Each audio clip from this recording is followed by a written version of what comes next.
वालेकुम, मैं हूं इमदाद सुमरो। इमरान खान को अपोजिशन के बाद एक बड़े इदारे ने बड़ा सरप्राइज दे दिया है। इलेक्शन कमीशन ऑफ पाकिस्तान ने वजीर आज़म की उम्मीदों पर पानी फेर दिया है।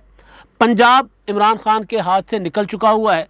परवेज़ इलाही ने इमरान खान को शीशे में उतारने के बाद बड़ा खेल खेलना शुरू कर दिया है।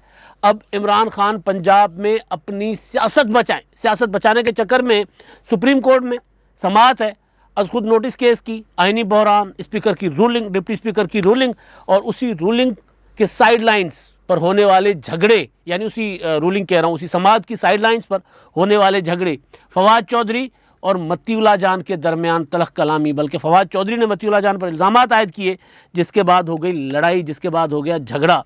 बड़ा सरप्राइज़ आ रहा है इमरान खान के लिए। सदर ममलिकत ने ख़त लिखा है, उस ख़त से सरप्राइज़ निकला है। जो ख़त सदर ममलिकत ने इलेक्शन कमीशन को लिखा है, उसका जवाब क्या आ रहा है उस पर मैं बाद में आता हूँ। वो बहुत ही इमरान खान साहब को जब उस जवाब का पता चलेगा, जब वो जवाब बाज़ाब्ता वो निकलेगा, क्योंकि इमरान खान साहब ख़त खेल रहे हैं। जो डिप्टी स्पीकर की रूलिंग दिलवाई उन्होंने, वो भी ख़त की वजह से दिलवाई कि जी ख़त आया हमें, अमेरिका ने साजिश की, कहा गया कि जी तहरीक अदम-ए-एतमाद नाकाम होगी। तो फिर इमरान खान साहब की अगर तहरीक अदम-ए-एतमाद नाकाम हुई और इमरान खान की हुकूमत बरकरार रही तो फिर पाकिस्तान के साथ हमारे ताल्लुकात ख़राब होंगे, लिहाजा ये साजिश है। और साजिश की वजह से डिप्टी स्पीकर से एक रूलिंग दिलवाई गई और रूलिंग दिलवाने के बाद पूरी की पूरी पार्लियामेंट बल्कि कौमी असम्बली की बिसात लपेट दी गई। उसके बाद इमरान खान साहब पंजाब में आए तो पंजाब में अब पूरे के पूरे निज़ाम की बिसात लिपटी हुई है। बहरान है, मजमूई तौर पर मुल्क में बड़ा बहरान है। तो पहले जो है मैं इस सारी बहरानी कैफियत और ख़ास तौर पर पंजाब पर बात करूंगा, लेकिन पंजाब से भी पहले जो आज सुप्रीम कोर्ट में हुआ है। सुप्रीम कोर्ट में अभी आज कह रहे थे जज साहबान, जब मैं वीडियो कर रहा हूं तो उससे पहले, कि हम कोशिश ये कर रहे हैं कि आज ही इसका फ़ैसला आ जाए। मुमकिन है मेरी जब ये वीडियो आप तक पहुँचे तब तक फ़ैसला हो चुका हो या तब तक समाअत जारी हो, लेकिन क्योंकि रिकॉर्डिंग के बाद थोड़ा सा टाइम लगता है इसको प्रोसीजर में और पब्लिक करने में, तो तब तक शायद कोई डेवलपमेंट हो जाए। लेकिन जो जब तक मैं अब तक जो डेवलपमेंट थी उसमें दलाइल सरकारी वकीलों के या पीटीआई के वकीलों के, हुकूमत वकला के दलाइल जो है वो जारी थे। बाबर अवान दलाइल दे चुके, बैरिस्टर अली ज़फ़र के दलाइल चल रहे थे। उसके बाद अटर्नी जनरल साहब ने वाइंड अप करना है और अटर्नी जनरल कह चुके हुए हैं कि जी मैं कोई ऐसी बात नहीं करूँगा कि तारीख़ में मेरा नाम जो है बुरे अल्फाज में लिखा जाए। कल उन्होंने कहा था। तो आज जब सुप्रीम कोर्ट में दलाइल जारी थे, बाबर अवान साहब ने जो वो साजिशी ख़त का जिक्र किया था ना, तो उस दौरान अटर्नी जनरल ने उठकर उसकी मुखालफत की कि यहाँ पर फॉरेन अफेयर्स को डिस्कस ना करें, इस तरह का कोई मामला अदालत में डिस्कस ना हो। यानी इमरान खान की हुकूमत इस पूरे मामले को, कानूनी आइनी मामले को पॉलिटिकल रंग देकर खेलना चाह रही है ना। मुसलसल इमरान खान साहब यही कह रहे हैं कि जी मेरे खिलाफ ये साजिश है। यानी अपोजिशन, आइनी जो अपोजिशन का राइट था तहरीक अदम-ए-एतमाद का, वो इमरान खान साहब ने एक साजिश और सियासी एक मफरूज़ों की बुनियाद पर उन्होंने बनाकर उसको उसके ख़िलाफ़ रूलिंग दे दी। तो सुप्रीम कोर्ट में भी बाबर अवान साहब ने ये कोशिश की, लेकिन अटर्नी जनरल साहब ने उनकी ये कोशिश नाकाम बना दी। अब फैसला आएगा, पता चल जाएगा कि क्या होता है। और इस सारे के पीछे ज़ाहिर है वो डिप्टी स्पीकर की रूलिंग और उस रूलिंग के बाद पैदा होने वाला बहरान है ना। बुनियादी तौर पर अपोजिशन के पास 200 से के करीब अरकान थे। 196 अरकान तो शो कर चुके हुए थे, बल्कि 199 अरकान शो कर चुके हुए थे और इमरान खान साहब अक़लियत में बदल चुकी थी उनकी हुकूमत। तो उससे बचने के लिए शिकस्त, और शिकस्त के बाद अपोजिशन के हाथ में, यानी आज जो मुत्तहदा अपोजिशन है, अभी बल्कि अपोजिशन नहीं है, अभी दोनों तरफ न्यूट्रल हो गया मुल्क। इस वक्त पता नहीं कौन चला रहा है, कोई नहीं चला रहा, किसी को नहीं पता। एक सदर ममलिकत साहब बैठे हुए हैं जिनको तो आमिर लियाकत भारी पड़ रहे हैं। वो उनको जिस तरह उनका तमस्खर उड़ा रहे हैं सदर ममलिकत का, अफसोस होता है, तकलीफ होती है कि ऐसे ऐसे लोग सियासत में लाए गए हैं, चाहे वो सदर ममलिकत हो, सदर का ओहदा, मतलब उसके लिए मैं कभी भी आरिफ अलवी साहब, क्योंकि वो सदर ममलिकत बने बैठे हैं, तो सदर ममलिकत जो होता है वो कहा जाता है कि मुल्क का बाप होता है, वो रियासत का। तो उसके लिए जो तमस्खर उड़ाया है आमिर लियाकत साहब ने, इमरान खान साहब या इस जो भी इनको लाने वाले हैं वो सोचेंगे कि यार क्या क्या क्या क्या नमूने लेकर आ गए हैं। तो बहरहाल तो वो सदर ममलिकत साहब जो हैं उन्होंने ये जो सारी सूरत हाल बनी, तो जब वो अपना रूलिंग आ गई तो उसके रूलिंग के बाद इमरान खान साहब ने सदर ममलिकत को भेज दिया जी क्या एडवाइस भेज दी कि असम्बलियाँ तोड़ दो। असम्बलियाँ टूट गई तो सारा मुल्क जो है वो सदर ममलिकत अकेले बैठे हैं, वो बस उनको पता ही नहीं क्या करना है। जो इमरान खान कहते हैं, जिनका अभी तक आज के दिन तक भी जिनका नोटिफिकेशन अभी नहीं इस्टेब्लिशमेंट डिवीज़न ने निकाला कि वो जो सदर ने कहा था कि जी नए निगरान वज़ीर आज़म के तकर्रुर तक इमरान खान काम करते रहेंगे। तो कल रात तक तो नहीं था, अभी तक जब मैं बैठा हूँ तो ऐसा कोई नोटिफिकेशन सामने नहीं आया। तो सदर ममलिकत अकेले बैठे हुए, बाकी चली जा रही है खुदा के सहारे, बहरान ही बहरान है, बहरान ही बहरान है, और इमरान खान साहब जानबूझकर बहरानों को दे रहे हैं हवा। तो इस सारी बहरानी कैफियत में ज़ाहिर सुप्रीम कोर्ट का फैसला आएगा तो फिर मामला कुछ आगे बढ़ेगा। तो इमरान खान साहब ने अपोजिशन को अपोजिशन क्या तो शिकस्त से बचने, और फिर अपोजिशन के आज की जो अपोजिशन है, यानी आज की अपोजिशन, फिर दोबारा वही कह रहा हूँ, अपोजिशन तो है ही नहीं, लेकिन बहरहाल अपोजिशन का लफ्ज़ आ जाता है ज़बान पे, क्योंकि हुकूमत नहीं है तो अपोजिशन किस चीज़ की। इस वक्त मुल्क तो बिल्कुल न्यूट्रल गियर में चल रहा है ना। तो मुत्तहदा जो दूसरा इत्तेहाद है, इमरान खान का मुखालिफ इत्तेहाद, उसके हाथ में, उस वक्त की अपोजिशन के हाथ में हुकूमत जाने से बचने के लिए खान साहब ने एक गैर आइनी काम किया और असेंबलियाँ तोड़ दी। और उसके पीछे मैं कल आपको रीज़न बता चुका था कि वो इमरान खान साहब को डर था, खौफ था कि कहीं उनको गिरफ़्तार ना किया जाए। जैसे उनकी हुकूमत गिरेगी, शहबाज शरीफ वज़ीर आज़म बन जाएंगे तो इमरान खान साहब के ख़िलाफ़ गिरफ़्तारी, और राना सनाउल्लाह बनेंगे वज़ीर दाखिला। तो इस सारे उस गिरफ़्तारी या इस सारे खेल से बचने के लिए खान साहब ने बहरानी खेल खेला है। तो बहरानी खेल जो है वो संगीन होता जा रहा है। अब उसमें सदर ममलिकत ने जो इलेक्शन कमीशन को ख़त लिखा है, उससे भी जो चीज़ें सामने आ रही हैं, जो मैंने सोर्सेज से बात की है, वो भी बड़ी संगीन है, वो भी बड़ा ख़तरनाक, एक नया बहरान पाकिस्तान की तरफ पाकिस्तान उसमें जाएगा। लेकिन उससे पहले पंजाब में जो बहरान क्रिएट किया जा रहा है, पंजाब में इमरान खान साहब को पता था कि उनकी मेजॉरिटी नहीं रही, उस्मान बुज़दार लोगों को संभाल नहीं पा रहे थे, इसलिए इमरान खान साहब चौधरी परवेज़ इलाही के लॉलीपॉप में आ गए थे। परवेज़ इलाही ने कहा जी मैं आपको बना देता हूँ, आप मुझे वज़ीर आला बनाएं, मैं सारा मैनेज कर देता हूँ। मरकज़ में इमरान खान साहब की हुकूमत गिर गई, ख़त्म हो गई, खुद गिरा दी। पंजाब में नंबर नहीं है आज भी, अभी भी जब मैं बात कर रहा हूँ तो पंजाब में इमरान खान पीटीआई एक भी बंदा तोड़ नहीं सकी, उनके बंदे टूटते जा रहे हैं। यहाँ तक कि डिप्टी स्पीकर वो बागी हो गए, सरदार दोस्त मोहम्मद मज़ारी। इजलास होना था आज पंजाब असेंबली का, और वो इजलास मुलतवी कर दिया गया उस स्पीकर के हुक्म पर, जो स्पीकर बजाते खुद कैंडिडेट हैं वज़ीर आला के, जिनके पास नंबर नहीं है, और वो धांधली रौंद करके जीतने के चक्कर में उन्होंने इजलास 16 अप्रैल तक मुलतवी कर दिया। रात गए डिप्टी स्पीकर ने जो है वो नोटिफिकेशन किया कि जी इजलास आज होगा, और सुप्रीम कोर्ट में क्योंकि गारंटी करवाई थी एडवोकेट जनरल ने कि जी हाँ जी इजलास को नहीं रोका जाएगा, और पंजाब में भी आइन और कानून के मुताबिक वज़ीर आला के इंतखाब के लिए इजलास होगा। तो उसके बाद उन्होंने डिप्टी स्पीकर ने कहा कि जी आज इजलास आज ही होगा। तो अब उसको इजलास को मुलतवी नहीं कर सकते थे, तो स्पीकर ने, परवेज़ इलाही साहब ने, उनके मोहम्मद खान भट्टी साहब हैं जो सेक्रेटरी, वो आप देखते होंगे, मैंने कई बार पहले भी गुजारिश की है कि वो उनके पॉलिटिकल मीटिंग्स में, पार्टी मीटिंग्स में बैठे होते मोहम्मद खान भट्टी। मैं इससे ज़्यादा आगे नहीं जा रहा, आप उनकी एफिलिएशन देख लें कि वो रियासत के साथ है या परवेज़ इलाही साहब के साथ है, तो नज़र आ रहा होता है कि परवेज़ इलाही साहब के ज़ाती मुलाजिम के तौर पर काम करते हैं। तो उन्होंने डिप्टी स्पीकर ने सुबह कहा कि जी मुझे मेरे साथ ताउन नहीं कर रहा असेंबली का अमला, और फिर अचानक खबर आ गई, और ये खबर आई परवेज़ इलाही साहब के मीडिया सेल से। एलामिया जारी किया गया पीटीआई के नाम पर, और एलामिया ये था कि जी डिप्टी स्पीकर सरदार दोस्त मोहम्मद मज़ारी के ख़िलाफ़ पीटीआई ने तहरीक अदम एतमाद जमा कर दी है। अब मुस्लिम लीग कायदे आज़म के 10 अरकान है, वो तो जमा नहीं कर सकते थे, तो वो जो बांदरी के पाँव जलते हैं तो फिर वो अपने बच्चे नीचे देती है। उस्मान बुज़दार दे दिया, गवर्नर दे दिया, अब दोस्त मोहम्मद मज़ारी अपनी कौमी असेंबली दे दी इमरान खान साहब ने। पर अभी तो अप्रैल है, अभी मई जून आना है, जुलाई आना है, और जो तपश होती है सही वाली, जो सूरज सवा नेज़े पे होता है, और वो सिब्बी और दादू और नवाब शाह वाली गर्मी तो भी पड़नी है। अभी तो 50 डिग्री पे जाना है टेम्परेचर, अभी तो 50 पे नहीं, अभी तो कोई 32, 33, 34 में चल रहा है टेम्परेचर। और वो इमरान खान साहब बैठे भी बनी गाला में, इस्लामाबाद में हुए। तो अभी से उन्होंने पाँव के नीचे अपने बच्चे देना शुरू कर दिए। तो खबर मुस्लिम लीग कायदे आज़म की तरफ से आती है कि जी डिप्टी स्पीकर के ख़िलाफ़ तहरीक अदम एतमाद जमा हो गई।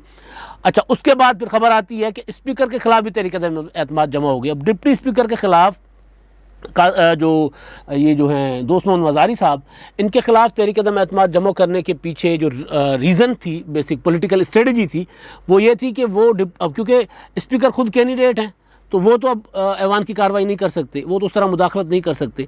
लिहाजा उसके बाद कायम मकाम स्पीकर जो होते हैं वो डिप्टी स्पीकर होते हैं। जब कायम मकाम हो तो उनके पास पूरे अख्तियारात होते हैं डिप्टी स्पीकर के पास। कासुम सूरी कायम मकाम नहीं थे, कासुम सूरी तो सिर्फ इजलास चेयर कर रहे थे गैर हाज़ुरी में स्पीकर की।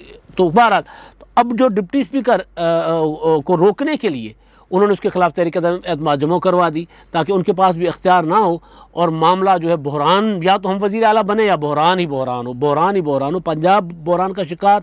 पंजाब में उस्मान बुज़दार को ने इस्तीफ़ा दिया है, उसको 1 हफ़्ते से ज़्यादा हो गया और तब से यानी 3 अप्रैल को यहाँ पर पंजाब में भी इंतखाबात होने थे ना वज़ीर आला के, जो नहीं हो सके थे, तो तब से अब तक पंजाब भी बहरान का शिकार है, पंजाब में भी कोई नहीं है। और उसके पीछे सिर्फ रीज़न ये है कि इमरान खान को शीशे में उतार लिया परवेज़ इलाही ने। वो कह रहे मैं जी सबको ठीक कर देता हूँ, मैं सब ठीक कर देता हूँ।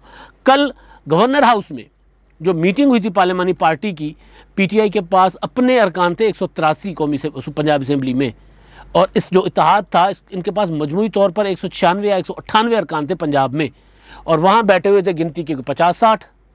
और बल्कि F9 पार्क में भी रात जो जलसा हुआ है PTI का, जिसमें कासुम सूरी को फातेह करके दिखाया गया है, यूँ असद उमर उसका हाथ उठाकर और वो दिखा रहे थे कौम को कि जी ये है जिसने आइन तोड़ा है, और सामने खड़े हुए थे 200-250 बंदे। इमरान खान साहब की कॉल थी और 200-250 बंदे थे F9 पार्क में इस्लामाबाद में। वो तस्वीरें जो शेयर की हैं कासुम सूरी ने अपने ट्विटर अकाउंट से, मैं उनके हवाला दे रहा हूँ, किसी सहाफ़ी का, किसी आज़ाद किसी सोर्स की मैं बात नहीं कर रहा। तो ये कहानी हो गई कि पंजाब को दोबारा इन्होंने बहरान का शिकार कर दिया है। अब देखें पंजाब में ना स्पीकर ना डिप्टी स्पीकर, सारों के खिलाफ तहरीक एतमाद। वज़ीर आला रिज़ाइन कर चुके हैं, गवर्नर नए आए हैं, उनको कुछ पता नहीं है। तो अच्छा, अब मामला आ रहा है फवाद कौमी से अपना सुप्रीम कोर्ट में। सुप्रीम कोर्ट के अंदर की मैंने बात बता दी, अभी वो जब फैसले पर तो बाद में बात होगी। लेकिन बाहर कल भी जब PTI के लोग साबिक वफाकी वज़रा प्रेस कॉन्फ्रेंस कर रहे थे तो वहाँ पे नारे लगे थे उनके खिलाफ, गो इमरान गो के नारे लगे थे। वहाँ पर आम लोग भी थे, उन्होंने नारे लगाए थे, कुछ पॉलिटिकल वर्कर्स थे, उन्होंने नारे लगाए। आज जब प्रेस कॉन्फ्रेंस कर रहे थे फवाद चौधरी और असद उमर साहब, तो उस वक्त मतीउल्लाह जान साहब ने सवाल करने की कोशिश की। फवाद चौधरी कह रहे थे जी मैं अपनी बात पूरी करूं। मतीउल्लाह जान ने कहा आप सवाल सुन लें। उन्होंने कहा मैं बात पूरी कर लूँ। उन्होंने कहा जी आप सवाल सुन लें कि फ़राह खान जो फ़रार हो गई, उनको किसने भगाया है, कौन वापस ले आएगा, इस तरह का कोई सवाल कर रहे थे। तो टेक्निकली मतीउल्लाह जान साहब सीनियर सहाफ़ी हैं, चले उनको फवाद चौधरी की बात मुकम्मल होने देनी चाहिए थी, नहीं दी तो फवाद चौधरी साहब कम से कम उनका सवाल सुन के फिर अपनी बात कंटिन्यू करते।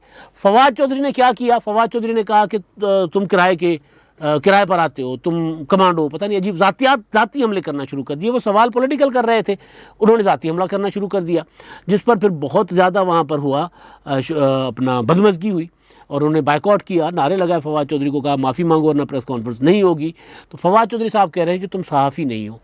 जो बुनियादी चीज़ है, फवाद चौधरी साहब ने जब वज़ीर इत्तलात बने थे 2018 में, तो उन्होंने कहा था ये मीडिया ख़त्म हो जाएगा, डिजिटल मीडिया की तरफ जाए। हम सहाफ़ियों को कहते थे कि ये ख़त्म है, इस मीडिया का दौर नहीं है। चुन चुन के सहाफ़ियों को निकलवाया मीडिया से, चुन चुन के, ये भी नहीं, ये भी नहीं, ये भी नहीं। बड़े बड़े नामवर सहाफ़ी जो पाकिस्तान की सहाफ़त की शान समझे जाते हैं, सबको निकलवाया टीवी चैनलों से। हामिद मीर को निकलवाया, तलत हुसैन को निकलवाया, नुसरत जावेद साहब को निकलवाया, मतीउल्लाह जान साहब कहीं काम नहीं कर सकते, हमारे जैसे छोटे छोटे सहाफ़ी भी कहीं काम नहीं कर सकते। जी नहीं, ये नहीं कर सकते। हम भी मतलब कभी इदारों के प्रेशर में आके इदारे कहते थे जी इस तरह की रिपोर्टिंग करो, हुक्म है सरकार का। हम कहते थे हम तो रिपोर्टिंग वो करेंगे जो जेन्युइन है, जो हकीकत है, हम तो खबर वो देंगे जो हकीकत है। तो बहरहाल, तो इस तरह बड़े बड़े सहाफ़ी, प्रोफेशनल सहाफ़ी बेरोज़गार किए। तो हम आकर यूट्यूब पर बैठ गए, हमने अपने यूट्यूब बनाए। अब वो कहते हैं आप सहाफ़ी नहीं हो, आप यूट्यूबर हो। तो भाई आप पहले कहते थे कि डिजिटल मीडिया पे जाओ, सहाफ़ियों को, लोगों को बेरोज़गार करवाओ, बेरोज़गार करवाने के बाद कहो कि तुम सहाफ़ी नहीं हो। मतलब ये जो तरीका है, अब ये हवास बाख्तगी का इजहार है। वो जो बुझते दिए कि आखिरी फड़के हैं, ये मार रहे हैं इमरान खान साहब हों या उनके जो दोस्त हैं जितने भी, क्योंकि इन्होंने पाकिस्तान को एक आमराना तर्ज पर चलाने की कोशिश की। मीडिया आज़ाद ना हो, अदलिया आज़ाद ना हो, पार्लियामेंट आज़ाद ना हो, जो इमरान खान साहब कहे वो हो। वो जो बशीर मेमन को उन्होंने कहा था कि शहजादा मोहम्मद बिन सलमान जो कहते हैं वही होना चाहिए। तो ये जो अब इनकी जो कुछ किया है वो उनके आगे आ रहा है, ज़ाहिर है, और आगे आएगा भी। अब आखिरी चीज़, सदर मुमलिकत ने ख़त लिखा है, जैसे जैसे सुप्रीम कोर्ट में मामला चल रहा है, रोज़ाना कोई नई चीज़ कर देते हैं, ताकि रोज़ाना कोई नया फरमान जारी होता है, ताकि सुप्रीम कोर्ट में ये जवाज़ बने कि बनाने की कोशिश की गई ना, फैसला जो भी आता है पता चल जाएगा, सुप्रीम कोर्ट जो भी कहती है, ताकि जवाज़ बने कि जी इतना कुछ हो चुका हुआ है तो अब इस सब को रिवर्स करना मुमकिन नहीं है, लिहाजा स्टेटस को बरकरार रखें और इसको आगे जाने दें, अब इलेक्शन की तरफ जाने दें। तो इलेक्शन कौन करवाएगा? Election commission. तो सदर ममलिकत ने एक ख़त लिखा अपोजिशन लीडर को और कायदे ऐवान को, यानी अभी तो वो अपना जब तक नया सेटअप नहीं आता तब तक इन्हीं के दरमियान होती है कंसल्टेशन, शहबाज शरीफ और इमरान खान। उनको लिखा कि जी निगरान वज़ीर आज़म के नाम दें। दूसरा ख़त उन्होंने लिखा इलेक्शन कमीशन ऑफ पाकिस्तान को कि जी आइन के तहत मैं ख़त लिख रहा हूँ आपको फ़लाँ आर्टिकल के तहत, और आप 90 दिन के अंदर इंतखाबात की तारीख़ दें। इलेक्शन कमीशन में मेरी बात हुई है, वहाँ से इमरान खान साहब के लिए बड़ा झटका तैयार है। आज ख़त चला जाएगा। इलेक्शन कमीशन के सोर्सेज बता रहे हैं कि जी वो 90 दिन में इंतखाबात नहीं करवा सकते। मैंने पूछा क्यों, तो उन्होंने कहा कि जी जो डीलिमिटेशन का इशू है, फाटा मर्जर हुआ था कबायली इलाके खैबर पख्तूनख्वा में, तब तो उनको एक हिसाब किताब से दे दी गई थी सीटें, लेकिन अब होनी है डीलिमिटेशन। और दूसरा ये कि हुकूमत ने खुद कहा था पहले हमें कि डीलिमिटेशन ना करें, हमने मरदमशुमारी करवानी है दोबारा। वो जो MQM के साथ इनका हुकूमत की डील थी उसके तहत, और आखिरी जो डील हुई थी, अभी हुकूमत तो अभी छोड़ी है ना पीछे, एक हफ़्ता पहले MQM ने, लेकिन उससे पहले जो MQM के साथ डील हुई थी वो यही थी कि जी हम मरदमशुमारी करवाएंगे। इमरान खान साहब ने ऐलान किया था, पता नहीं कितने, कुछ 6 या 7 माह का था, उसके लिए पैसे भी थे, इतने अरब रुपए रखे। तो इलेक्शन कमीशन को डीलिमिटेशन से मना कर दिया गया था कि आपने अभी डीलिमिटेशन नहीं करनी, हमने मरदमशुमारी करनी है और मरदमशुमारी के बाद आपने डीलिमिटेशन करनी है। इलेक्शन कमीशन से मेरी बात हुई है, वो ये कह रहे हैं कि जी हमें एक तो अव्वल तो मरदमशुमारी ज़ाहिर इतना जल्दी नहीं करवा सकते, लिहाजा हमें पुरानी मरदमशुमारी के मुताबिक डीलिमिटेशन पर जाना होगा। तो उसके लिए, क्योंकि खैबर पख्तूनख्वा में वो सीटें मर्ज हो गई ना, उनकी फाटा वाली जो इलेक्शन कौमी असम्बली की थी, सूबाई असम्बली की थी, तो अब उनके लिए पूरे सूबे की डीलिमिटेशन होनी है। तो आबादी के हिसाब से वो तकसीम होनी है सीटें ना, KPK की जो आबादी पुरानी मरदमशुमारी में है उसके अकॉर्डिंगली तकसीम होनी है। तो डीलिमिटेशन यानी तमाम कौमी और सूबाई असम्बली की नशस्तों की कि कौन सी जो अपना इलाके की या ज़िले में कितनी सीटें हों, जो भी होता है सीटें सारी, उनका जो एक हदबदली होती है MNA के और MPA के हल्के की, कौमी और सूबाई असम्बली की, तो वो होनी है। तो उसके लिए मेरे इलेक्शन कमीशन के सोर्सेज, पक्के सोर्सेज जो इस काम में जो काम कर रहे हैं बैठे, उन्होंने कहा कि हमें कम अज़ कम, हमने बहुत ज़्यादा दिन रात काम करके भी किया, तो हमें 1.5 माह चाहिए डीलिमिटेशन का।